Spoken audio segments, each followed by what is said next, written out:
दोस्तों नमस्कार, ये है मार्गदर्शन फॉर सिविल सर्विसेज। मैं अनुराग चौधरी। दोस्तों यूपीपीसीएस प्रारंभिक और मुख्य परीक्षा में पूछे गए सामान्य अध्ययन यानी जनरल स्टडीज़ के महत्वपूर्ण प्रश्नों के रिवीजन के क्रम में इस वीडियो में हम सॉल्व करेंगे वर्ष 2019 पीसीएस प्रारंभिक परीक्षा में पूछे गए भारतीय इतिहास से संबंधित महत्वपूर्ण प्रश्नों को। इसमें हम प्राचीन भारतीय इतिहास, मध्यकालीन इतिहास और आधुनिक भारत से संबंधित सभी महत्वपूर्ण प्रश्नों को रिवाइज करेंगे। ये प्रश्न आपके आगामी परीक्षाओं के लिए बहुत ही उपयोगी हैं। प्रश्नों को सॉल्व करने के क्रम में हम कुछ अन्य महत्वपूर्ण तथ्यों को भी फोकस करेंगे जो आपको अच्छे से तैयार करना है, ताकि आप जब एक प्रश्न को सॉल्व करें तो उसके साथ कई अन्य तथ्यों को तैयार करते चलें जो आपके परीक्षा की तैयारी के लिए बहुत ही महत्वपूर्ण होगा। तो आइए शुरू करते हैं। उत्तर प्रदेश लोक सेवा आयोग द्वारा आयोजित किए जाने वाले यूपीपीसीएस प्रारंभिक परीक्षा 2019 में सामान्य अध्ययन के अंतर्गत भारतीय इतिहास खंड से पूछे गए महत्वपूर्ण प्रश्नों को। पहला प्रश्न है, निम्नलिखित में से कौन सा सही सुमेलित नहीं है, आपको बताना है। यहाँ पर देखिए कुछ इकाइयाँ हैं, यानी मापन की कुछ इकाइयाँ, और इसमें सुमेलन करना है, सुमेलित हैं। कौन सा सही सुमेलित नहीं है? तो दाम ताम्र की मुद्रा या तांबे की मुद्रा सही है। देसाई राजस्व अधिकारी सही है। दीवान प्रांतीय राजस्व का प्रमुख सही है। और जरीब एक प्रकार का कर, ये आपका सही सुमेलित नहीं है। क्यों? तो आप जान लीजिए, दाम तांबे की मुद्रा थी, देसाई राजस्व अधिकारी और दीवान प्रांतीय राजस्व के प्रमुख होते थे। जरीब एक प्रकार का कर नहीं, बल्कि जरीब क्या होता था, भूमि की माप के लिए जरीब का प्रयोग किया जाता था। आप अगर इस प्रश्न की व्याख्या देखें तो आप जान लीजिए कि देखिए शेरशाह सूरी द्वारा तांबे के सिक्के दाम का प्रचलन प्रारंभ किया गया था। मुगल काल में 1 रुपया चांदी का सिक्का 40 दाम के बराबर होता था। मराठा काल में देसाई या देशमुख जनपद स्तर के राजस्व संग्रह तथा सामान्य प्रशासन के प्रभारी होते थे। वे जनपद के सभी पटेलों के प्रमुख होते थे। और इसी तरह मुगल काल में दीवान प्रांतीय राजस्व का प्रमुख होता था। और मुगल काल में भू राजस्व व्यवस्था के संदर्भ में जरीब भूमि की माप के लिए प्रयुक्त होती थी। तो कौन सा विकल्प आपका सही नहीं? जरीब कर नहीं, बल्कि भूमि की माप के लिए प्रयुक्त होती थी। अगला प्रश्न है, सूची 1 का सूची 2 से सुमेलन करिए और नीचे दिए गए कोड से सही उत्तर का चयन करिए। यहाँ पर विभिन्न साहित्यिक लेखक और उनकी रचनाओं का मिलान करना है। आप देख सकते हैं, मुल्ला दाऊद की रचना थी चंदायन। दामोदर कवि की रचना है पद्मावती कथा। सोमनाथ की रचना है राग विबोध। और अमीर खुसरो की आशिका। तो यहाँ पर 1, 3, 4 और 2, 1, 3, 4 और 2, ऑप्शन बी आपका सही उत्तर हो जाएगा। दोस्तों मध्यकालीन कवियों और उनकी रचनाओं का जो सुमेलन है उसको आप देख सकते हैं। मुल्ला दाऊद चंदायन, दामोदर कवि की पद्मावती कथा, सोमनाथ का राग विबोध, और आप देख लीजिए अमीर खुसरो की रचना है आशिका। अगला प्रश्न है, निम्नलिखित राजाओं में किसने अकबर के पूर्व तानसेन के संरक्षण को दिया था? तानसेन को संरक्षण दिया था अकबर के पूर्व किस राजा ने? ऑप्शन है भाटा का राजा रामचंद्र सिंह, मालवा का राज बहादुर, मेवाड़ का उदय सिंह या गुजरात का मोहम्मद शाह। तो सही उत्तर दोस्तों, अकबर के पूर्व तानसेन को भाटा के राजा रामचंद्र सिंह ने संरक्षण दिया था। तानसेन का मूल नाम आप जानते हैं, रामतनु पांडे था। इन्होंने संगीत की प्रारंभिक शिक्षा ग्वालियर के राजा मान सिंह के संरक्षण में स्थापित ग्वालियर विद्यापीठ से प्राप्त की थी। उसके बाद वे भाटा क्षेत्र रीवा के राजा रामचंद्र सिंह के संरक्षण में उनके दरबारी कवि के रूप में रहे थे। अकबर ने उनकी ख्याति के बारे में सुनकर उन्हें अपने दरबार में बुला लिया था। अगला प्रश्न दोस्तों, सूची 1 के सूची 2 का सुमेलन करना है, राजवंश और राजधानी का मिलान करना है। ये प्रश्न बहुत ही महत्वपूर्ण है। देखिए, पल्लव राजवंश की राजधानी कांची थी। पांड्य राजवंश की राजधानी मदुरा। यादव की राजधानी देवगिरी और काकतीय राजवंश की राजधानी वारंगल थी। 2 3 4 1 ऑप्शन बी आपका सही उत्तर हो जाएगा। तो याद रखिएगा दोस्तों, ये जो दक्षिण भारत के राजवंश और उनकी राजधानियों का सुमेलन इस तरह से है कि पल्लव की राजधानी कांची, पांड्य की मदुरा, यादव की देवगिरी और काकतीय की वारंगल थी। अगला प्रश्न है, निम्नलिखित स्मारकों को कालानुक्रम में व्यवस्थित कीजिए और नीचे दिए गए कोटों में से सही उत्तर का चयन करिए। तो देखिए, रबिया दौरानी का मकबरा औरंगाबाद, तो ये कौन सा सही सुमेलित होगा? आप देख सकते हैं, रबिया उद दौरानी का मकबरा जो है वो औरंगाबाद, शेर शाह सूरी का मकबरा सासाराम, हुमायूं का मकबरा दिल्ली और अटाला मस्जिद जौनपुर। तो अटाला मस्जिद जौनपुर यहाँ पर 4 हो जाएगा। सबसे पहले अटाला मस्जिद का निर्माण, उसके बाद आप देख सकते हैं शेर शाह सूरी का मकबरा सासाराम 2, फिर उसके बाद आएगा हुमायूं का मकबरा 3 और लास्ट में रबिया उद दौरानी का मकबरा औरंगजेब के समय।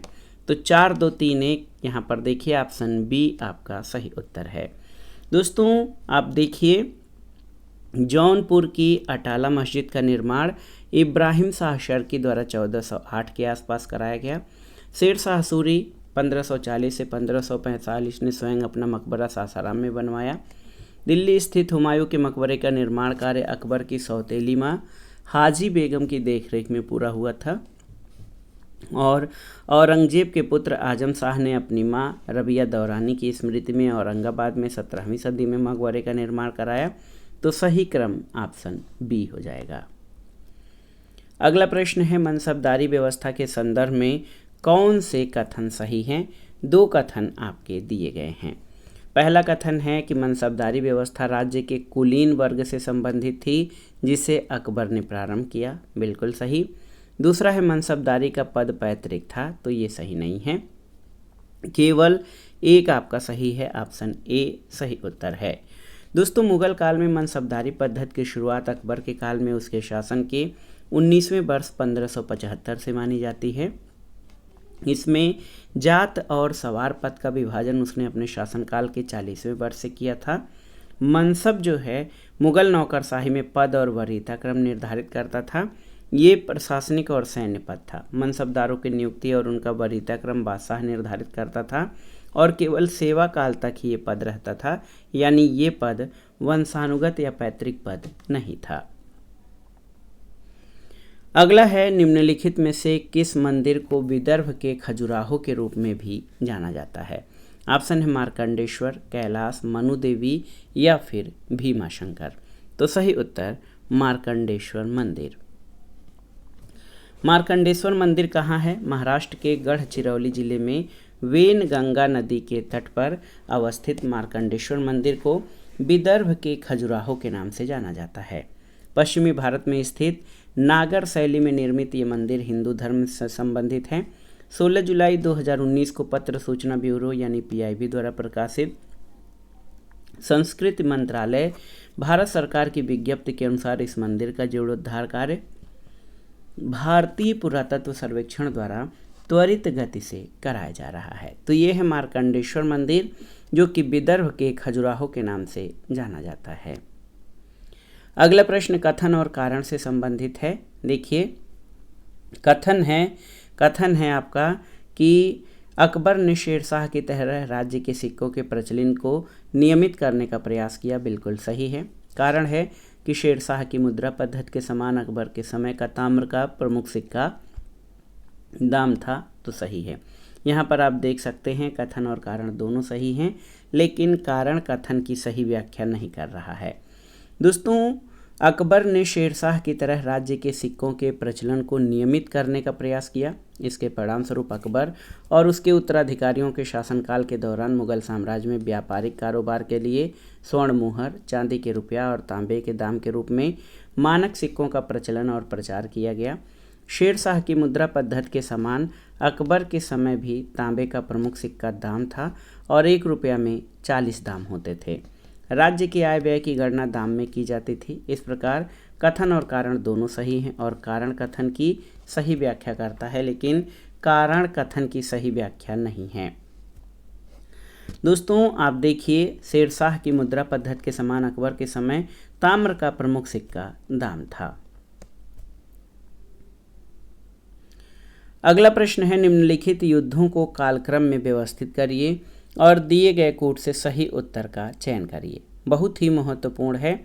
आप देखिए, सरनाल का युद्ध, तो सरनाल का युद्ध 1572 में हुआ था, सरनाल का युद्ध। इसके अलावा बिलग्राम का युद्ध 1540 में, धर्मत का युद्ध दोस्तों 1658 में, और जजाऊ का युद्ध याद रखिएगा 1707 में। तो सबसे पहले 2, 1, 3 और 4, 2, 1, 3, 4 ऑप्शन ए आपका सही उत्तर है। दोस्तों 1572 में सरनाल यानी गुजरात का युद्ध अकबर के गुजरात अभियान के दौरान हुआ, जिसमें अकबर के नेतृत्व में मुगल सेना ने इब्राहिम मिर्जा को पराजित किया था। 1540 में बिलग्राम के युद्ध में शेरशाह सूरी ने हुमायूं को हराया। 1658 में धर्मत के युद्ध में औरंगजेब की सेना ने दारा शिकोह की सेना को पराजित किया। और जजाऊ का युद्ध 1707 में औरंगजेब की मृत्यु के बाद उसके उत्तराधिकार के लिए बहादुर शाह प्रथम और मोहम्मद आजम शाह के बीच हुआ। इस प्रकार सही कालानुक्रम ऑप्शन ए हो जाएगा। अगला है, निम्नलिखित में से कौन सी एक विशिष्टता एकता व्यवस्था की नहीं है। एकता एक राजस्व एकत्रित करने की व्यवस्था थी, बिल्कुल सही है। सियासतनामा एकता व्यवस्था की जानकारी का स्रोत था, सही है। एकता से एकत्रित राजस्व सीधा सुल्तान के खाते में जाती थी, सही नहीं है। मुक्ति को एकता से एकत्रित राजस्व से सैनिक रखने पड़ते थे, सही है। तो यहाँ पर ऑप्शन सी जो है ये आपका सही नहीं है। भारत में सल्तनत काल के दौरान इल्तुतमिश द्वारा एकता प्रणाली का प्रचलन किया गया था। एकता व्यवस्था के तहत एकता के धारक यानी एकतादार या मुक्ति को उस भू क्षेत्र से राजस्व और करों को एकत्रित करने की जिम्मेदारी दी जाती थी। एकता से एकत्रित राजस्व सीधे सुल्तान के खाते में नहीं जाता था, बल्कि इसी राजस्व से मुक्ति जो है वो सैन्य, इसी राजस्व से मुक्ति अपने सैन्य और प्रशासनिक व्यय पूरा करता था और उसे इस राजस्व से सुल्तान की सेवा के लिए सैनिक रखने पड़ते थे। दोस्तों याद रखिएगा कि खालसा भूमि से प्राप्त आय सीधे सुल्तान के खाते में जाती थी और अबू अली हसन इब्न अली तुसी निजामुल मुल्क की फारसी पुस्तक सियासतनामा में प्रारंभिक एकता व्यवस्था का वर्णन मिलता है। तो यहाँ पर ऑप्शन सी जो है ये आपका सही नहीं है। अगला प्रश्न है, निम्नलिखित में से कौन सा सही सुमेलित नहीं है, आपको बताना है। बहुत ही महत्वपूर्ण प्रश्न है, आपको बताना है कौन सा सही सुमेलित नहीं है। देखिए, तबकाते नासरी पुस्तक के लेखक मिनहाज उस सिराज जसजानी हैं। तारीख़ फिरोज शाही के लेखक शम्स ए सिराज अफीफ़ हैं। तुगलकनामा इब्न बतूता ये सही नहीं है। हुमायूं नामा गुलबदन बेगम सही है। तो ऑप्शन सी आपका सही सुमेलित नहीं है। क्यों? क्योंकि तुगलकनामा का लेखक अमीर खुसरो था। इब्न बतूता ने अपना यात्रा वृत्तांत रहला नाम से पुस्तक में लिखा है और अन्य पुस्तकों के जोड़े आपके सही हैं। अगला प्रश्न आधुनिक भारत के इतिहास से है कि सूची 1 को सूची 2 से सुमेलित कीजिए और दिए गए कोड से सही उत्तर का चयन करिए। यहाँ पर आप देख सकते हैं दोस्तों, इलाहाबाद की संधि 1765 ईस्वी में हुई थी। मंगलौर की संधि, देखिए इलाहाबाद की संधि 1765 में, मंगलौर की संधि 1784 में हुई थी। सालबाई की संधि 1782 और मद्रास की संधि 1769। आप देख सकते हैं 4, 2, 1, 3 ऑप्शन सी आपका सही उत्तर है। इलाहाबाद की प्रथम संधि अंग्रेजों और मुगल बादशाह शाह आलम द्वितीय के मध्य 12 अगस्त 1765 को हुई थी, जबकि इलाहाबाद की द्वितीय संधि अंग्रेजों और अवध के नवाब शुजाउद्दौला के बीच 16 अगस्त 1765 को हुई थी। मंगलौर की संधि द्वितीय आंग्ल मैसूर युद्ध यानी 1780 से 84 ईस्वी के बाद अंग्रेजों और टीपू सुल्तान के मध्य 1784 में हुई थी। साल बाई की संधि प्रथम आंग्ल मराठा युद्ध 1775 से 1782 के बाद महादजी सिंधिया की मध्यस्थता में अंग्रेजों और मराठों के बीच साल बाई की संधि 1782 में हुई और मद्रास की संधि प्रथम आंग्ल मैसूर युद्ध यानी 1767 से 69 के बाद 1769 में हैदर अली और अंग्रेजों के बीच हुई थी। अगले प्रश्न पर आते हैं। निम्नलिखित घटनाओं को सही कालक्रम में व्यवस्थित कीजिए और दिए गए कोड से सही उत्तर का चयन करिए। यहाँ पर देखिए, पूना पैक्ट ये 1932 यानी 24 सितंबर 1932 को हुआ था।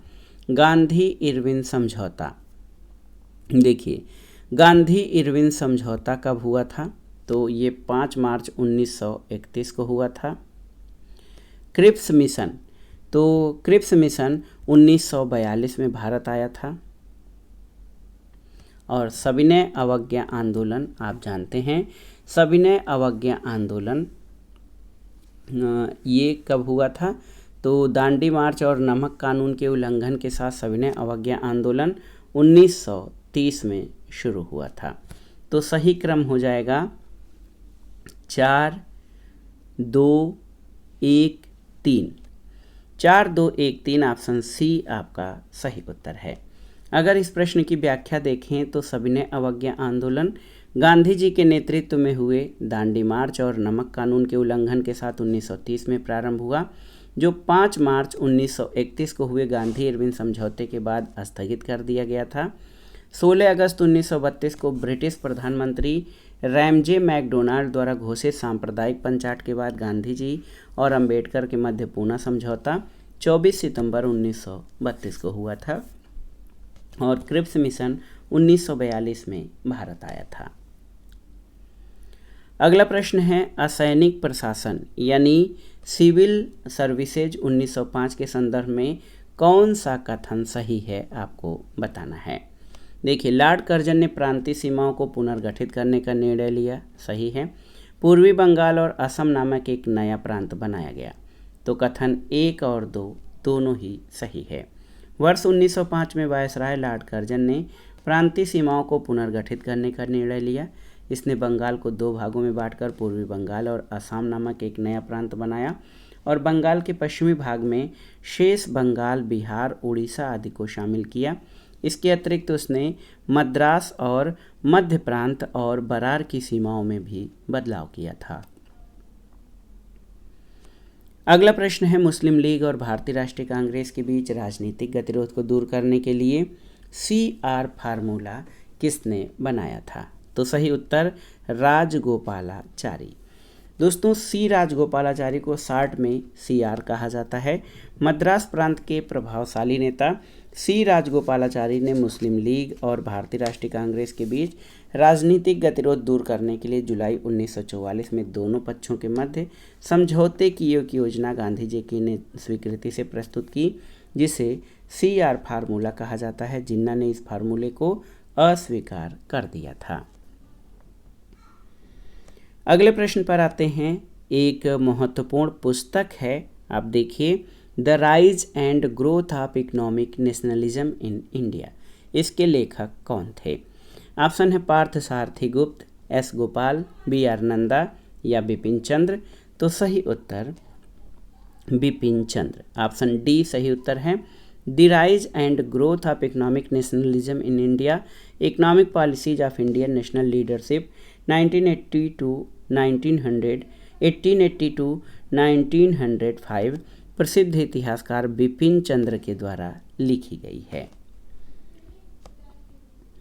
अगला प्रश्न है, निम्नलिखित घटनाओं को कालक्रम में व्यवस्थित कीजिए और नीचे दिए गए कोड से सही उत्तर का चयन करिए। तो पहला है, महाराजा हरि सिंह ने विलय पत्र पर हस्ताक्षर कब किए? तो ये थे, डेट है 26 अक्टूबर 1947। देखिए, भारत का संविधान लागू हुआ, तो भारत का संविधान 26 जनवरी 1950 को 1950। जम्मू कश्मीर की प्रभुसत्ता संपन्न संविधान सभा ने भारत में विलय अनुमोदित किया 1956 में। और जम्मू तथा कश्मीर राज्य का नया संविधान ये 26 जनवरी 1957 को। तो सही क्रम क्या हो जाएगा आप देखिए, 1 2 3 4, ऑप्शन सी इस प्रश्न का सही उत्तर है। कैसे? तो जम्मू और कश्मीर के महाराजा हरि सिंह ने 26 अक्टूबर 1947 को भारत के साथ विलय पत्र पर हस्ताक्षर किए थे। भारत का संविधान 26 नवंबर 1949 को अंगीकृत किया गया और इसी दिन संविधान के नागरिकता, अंतःकालीन संसद, अस्थायी और संक्रमणकालीन उपबंध लागू हुए, जबकि पूर्ण रूप से संविधान 26 जनवरी 1950 को लागू हुआ। अगला है जम्मू कश्मीर की प्रभुसत्ता संपन्न संविधान सभा ने जम्मू और कश्मीर के संविधान को 17 नवंबर 1956 को स्वीकार करने के साथ भारत में विलय को अनुमोदित किया, जबकि जम्मू और कश्मीर राज्य का नया संविधान 26 जनवरी 1957 को प्रवृत्त हुआ था। अगला प्रश्न है नेटिव मैरिज एक्ट। देखिए, नेटिव मैरिज एक्ट कब या किस वर्ष पारित किया गया था? 1870, 1872, 1874 या 1876? तो सही उत्तर 1872। नेटिव मैरिज एक्ट, जिसका आधिकारिक नाम the Indian Christian marriage act 1872 है, इसमें ईसाइयों की विवाह पद्धति से संबंधित प्रावधान किए गए हैं। कुछ महत्वपूर्ण प्रावधान ये हैं कि अधिनियम की धारा 4 के अनुसार दो व्यक्तियों के बीच प्रत्येक विवाह जिनमें से एक या दोनों ईसाई हैं के लिए कुछ प्रावधान हैं। इन प्रावधानों में लड़के और लड़कियों के लिए न्यूनतम विवाह की आयु क्रमशः 18 और 14 वर्ष है और इसी के साथ बहुविवाह की प्रथा को प्रतिबंधित कर दिया गया। तो याद रखिएगा, नेटिव मैरिज एक्ट 1872 में पारित किया गया था। अगला प्रश्न है दोस्तों, सूची 1 का सूची 2 से सुमेलन करिए और दिए गए कूट से सही उत्तर का चयन करिए। यहाँ पर आप देखिए, पावना विद्रोह 1873 से 76 तक, एका आंदोलन 1922 में चला था, संथाल विद्रोह 1855-56 और ताना भगत आंदोलन 1914। तो यहाँ पर 2, 3, 1 और 4, ऑप्शन बी आपका सही उत्तर है यहाँ पर। लेकिन थोड़ा सा इसमें स्पष्टीकरण भी है। देखिए, पावना विद्रोह जो है 1873 से 1876 तक चला था, न कि 1885 तक। तो अगर जो इस तरह से देखा जाएगा तो ये जो विकल्प है वो सही नहीं हो जाएगा, सही नहीं होगा। 1885 में बंगाल काश्तकारी अधिनियम द्वारा कृषकों का भूमि पर अधिकार स्पष्ट किया गया था, जो पावना आंदोलन की मुख्य मांग थी। इस आंदोलन की तीव्रता 1873 से 1876 तक थी और उत्तर प्रदेश लोक सेवा आयोग ने इसका उत्तर बी माना था, जो कि त्रुटिपूर्ण है, क्योंकि ये 1873 से 1885 तक नहीं बल्कि 1873 से 1886 तक, 1873 से 1876 तक चला आंदोलन था। अगला प्रश्न है दोस्तों, निम्नलिखित में से कौन सा सही सुमेलित नहीं है आपको बताना है।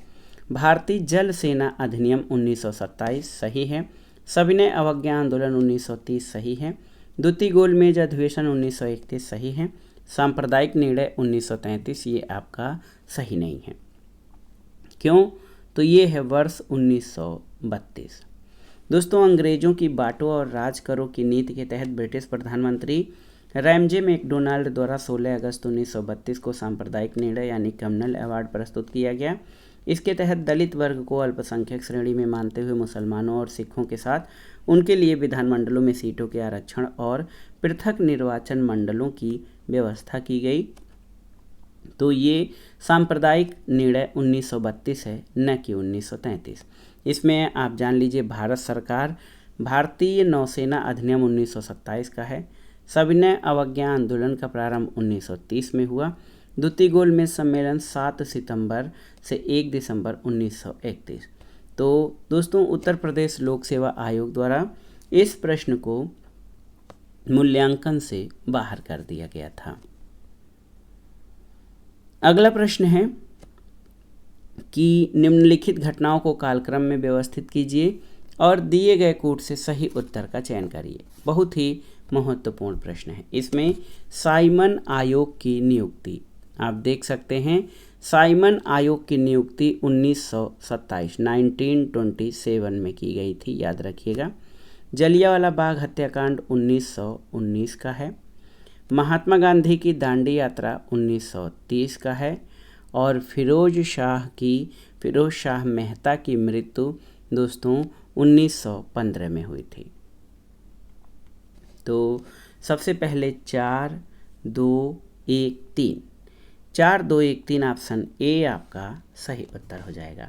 आप देख सकते हैं कि कांग्रेस के नेता और बॉम्बे क्रॉनिकल समाचार पत्र के संस्थापक फिरोज शाह मेहता की मृत्यु 5 नवंबर 1915 को हुई थी। जलियांवाला बाग हत्याकांड अमृतसर में 13 अप्रैल 1919 को बैसाखी के दिन हुआ। साइमन कमीशन के गठन की घोषणा 8 नवंबर 1927 को की गई।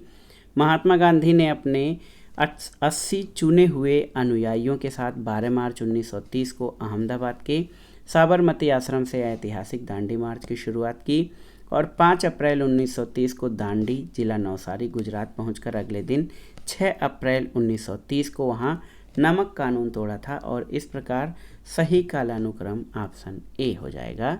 4, 2, 1, 3। अगला प्रश्न है INA के अधिकारियों यानी इंडियन नेशनल आर्मी या आज़ाद हिंद फौज के अधिकारियों पर मुकदमा चलाया गया था। कहाँ पर? लाल किला दिल्ली में, ग्वालियर फोर्ट में, आमेर फोर्ट में या आगरा फोर्ट में। तो सही उत्तर INA के अधिकारियों पर लाल किला दिल्ली में मुकदमा चलाया गया। दोस्तों आज़ाद हिंद फौज के गिरफ्तार अधिकारियों पर नवंबर 1945 में दिल्ली के लाल किले में मुकदमा चलाया गया। इस मुकदमे में मुख्य अभियुक्त INA के 3 अधिकारी मेजर शाहनवाज खां, कर्नल गुरबख्श सिंह और कर्नल प्रेम सहगल थे, जिन पर राजद्रोह का आरोप था। इस मुकदमे में बचाव पक्ष के वकीलों का नेतृत्व भूला भाई देसाई ने किया था। अगला प्रश्न है नीचे 2 कथन दिए गए हैं, कथन और कारण। यहाँ पर कथन है कि बंगाल की एशियाटिक सोसाइटी की स्थापना वारेन हेस्टिंग्स के काल में हुई थी और उसने सर विलियम जोन्स के पक्ष में उक्त विद्वत सभा की अध्यक्षता का प्रस्ताव अस्वीकार कर दिया था। बिल्कुल सही है। कारण है वारेन हेस्टिंग्स स्वयं एक उद्भट विद्वान और प्राच्य विद्या का प्रखर समर्थक था, जो संस्कृत, फारसी और अरबी के अध्ययन को प्रोत्साहित करता था। तो ये सही है। दोस्तों यहाँ पर आप देख सकते हैं कथन और कारण दोनों सही हैं और कारण कथन की सही व्याख्या नहीं करता है। कैसे? तो आप जान लीजिए। वारेन हेस्टिंग 1774 से 1785 के दौरान बंगाल का गवर्नर जनरल था। वो स्वयं एक उत्कृष्ट विद्वान और प्राच्य विद्या का प्रखर समर्थक था, जो संस्कृत, फारसी और अरबी के अध्ययन को प्रोत्साहित करता था। उसके सहयोग और समर्थन से 1784 में बंगाल की एशियाटिक सोसाइटी की स्थापना हुई, लेकिन उसने विलियम जोन्स के पक्ष में इस संस्था की अध्यक्षता का प्रस्ताव अस्वीकार कर दिया था। Charles Wilkins, Nathaniel Halhed, Jonathan Duncan आदि ने वारेन हेस्टिंग्स के प्रश्रय और समर्थन के तहत ही प्राच्य विद्या के अध्ययन में योगदान दिया था। चार्ल्स विल्किंस द्वारा किए गए भगवद गीता के अंग्रेजी अनुवाद की प्रस्तावना वारेन हेस्टिंग्स ने ही लिखी थी। और प्रश्नानुसार आप देख सकते हैं एशियाटिक सोसाइटी की स्थापना और वारेन हेस्टिंग्स द्वारा विलियम जोन्स के पक्ष में इसकी अध्यक्षता स्वीकार न करना, वहीं कारण में उसका स्वयं विद्वान होना और प्राच्य विद्या के अध्ययन को प्रोत्साहित करना वर्णित है। यहाँ प्राच्य विद्या के अध्ययन को प्रोत्साहन कथन की दोनों बातों का कारण होना स्पष्ट करता है। तो कथन और कारण दोनों सही हैं, लेकिन कारण कथन की सही व्याख्या नहीं करता है। तो दोस्तों ये था आज का वीडियो। उत्तर प्रदेश लोक सेवा आयोग द्वारा आयोजित किए जाने वाले UPPCS प्रारंभिक परीक्षा 2019 में सामान्य अध्ययन के अंतर्गत भारतीय इतिहास खंड से पूछे गए सभी महत्वपूर्ण प्रश्नों का ये रिवीजन था, जो आपके आगामी PCS, RO तथा उत्तर प्रदेश लोक सेवा आयोग द्वारा आयोजित किए जाने वाले अन्य परीक्षाओं के सामान्य ज्ञान और सामान्य अध्ययन के भारतीय इतिहास खंड के लिए बहुत ही उपयोगी है। आप इन प्रश्नों को अच्छे से तैयार कर लीजिए। दोस्तों वीडियो आपको कैसा लगा हमें कमेंट बॉक्स में ज़रूर बताइएगा। वीडियो को लाइक करें, शेयर करें और इस चैनल मार्गदर्शन फॉर सिविल सर्विसेज को सब्सक्राइब करें। वीडियो देखने के लिए धन्यवाद दोस्तों। नमस्कार।